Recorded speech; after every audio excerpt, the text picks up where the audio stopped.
Welcome back, everyone, to the smartest year ever, our quest to become the world's greatest conversationalist. My name is Gordy, and because it's food week again, I was just wondering, what is the oldest preserved food that is still edible, and has anyone eaten it? Give me 5 minutes. I bet you can work this into a conversation today, but first, like and subscribe so you can keep up. I do this every single day. Archaeologists opened a sealed tomb in Egypt and found what you'd expect, right? Gold, oils, ceremonial treasures, mummies, and a 3,000-year-old jar of honey. It looked fine, it was still sweet, still edible. But how is that possible? Well, honey apparently doesn't spoil. Properly sealed, it can last indefinitely. The ancient Egyptians knew this, which is why archaeologists discovered honey in tombs like the tomb of Tutankhamun, placed there as food for the afterlife. You gotta have your honey tut Cheerios, am I right? Here's why honey lasts, though. First, it's practically desert in a jar, right? Honey is about 80% sugar and less than 18% water, which makes it inhospitable to most bacteria and fungi. But it's not just low moisture, it's low water activity. Water activity is a measure of how much unbound water is available for microbes to use. Pure water has an activity of 1.0. Most bacteria need at least 0.91. And honey clocks in around 0.5, which is way too dry for anything to grow.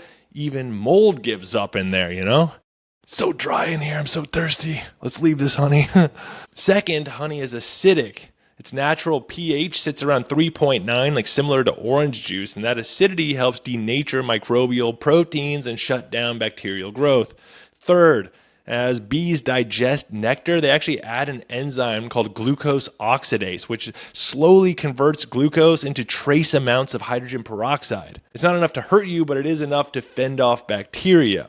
And even if some rogue moisture did get in, honey is hygroscopic, meaning it sucks water away from anything that touches it, including the bacteria trying to colonize it. The thick density of honey also makes it hard for oxygen to dissolve in it.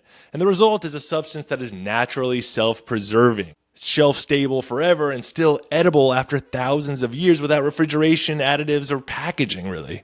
There are stories about archaeologists who've actually tasted ancient Egyptian honey and declared it perfectly fine. Are they true? I don't know. That was unclear, but the claim has circulated for decades, but I couldn't find a definitively sourced article or study or find any peer-reviewed excavation report about it. I just had such strong deja vu. Sorry, I had to stop for that. But anyway, that said, multiple jars have been found intact and chemically consistent with modern honey. And there's one more food, though, that could stand the tests of time, and it is bog butter. In peat bogs across Ireland and Scotland, archaeologists have uncovered lumps of ancient butter, some dating as far back as 3000 BCE, often wrapped in bark or packed in wooden kegs. These globs of dairy fat were buried, perhaps as a preservation method, perhaps as ritual offerings, but buried under the peat. And these bogs work like nature's deep freezer in a way. They're cold, they're low in oxygen, and they're highly acidic, conditions that mummify organic matter essentially and make bacterial growth nearly impossible. And this results in dairy that has a disturbingly long shelf life. And yeah, people have definitely tasted this. I saw a video actually researching this about Andrew Zimmern on his travel channel show Bizarre Foods, and he tried some 3,000-year-old bog butter, and he described it as kind of spoiled tasting and corpse-ish. Congrats on starting the next zombie apocalypse, Andrew.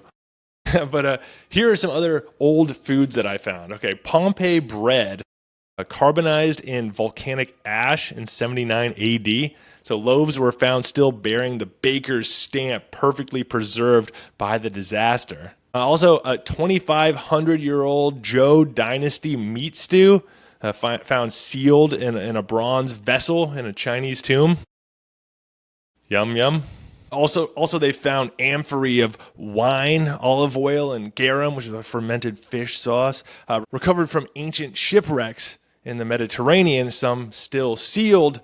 This is what an amphora is, by the way, amphora, in case you were wondering. A friend of the channel, Smooth Picker, how you doing, buddy? He asked about wine from the Titanic on my August 10th episode about whether the Titanic lobsters would have been able to survive at the seafloor. So some Titanic champagne has been recovered with corks still intact, but extreme deep sea pressure likely forced salt water in, and the champagne bottles were only resealed as the bottle rose, and the cork popped right back to the blocking the mouth of it. On a related note, though, I did read that the Titanic's pool still has water in it. Ba-dum-ts. And they've also found still edible hardtack from the American Civil War, but like calling that food might be generous, I'd say. I made some hardtack with my dad back when I was in 5th grade studying the Civil War, and I don't remember it tasting very good. I remember it tasting a bit like dried Play-Doh. So there you have it. Food might rot, but under the right circumstances, it also resists. Ancient food carries chemistry, culture, and taste across millennia, even if the taste is somewhat corpse-ish. Oh dear, it's delicious. Very corpse-ish, yeah. Go check out my sources, which can be found in the YouTube description. Give me a like, a follow, share this with someone. A comment would be great. All that's much appreciated. Go check out the short version I do of all these at Smartest Year Ever across all social media platforms. Find me there. And in the meantime, stay curious and stay clever on our quest to become the world's greatest conversationalists. It's Food Week. I'll see you tomorrow in the Smartest Year Ever.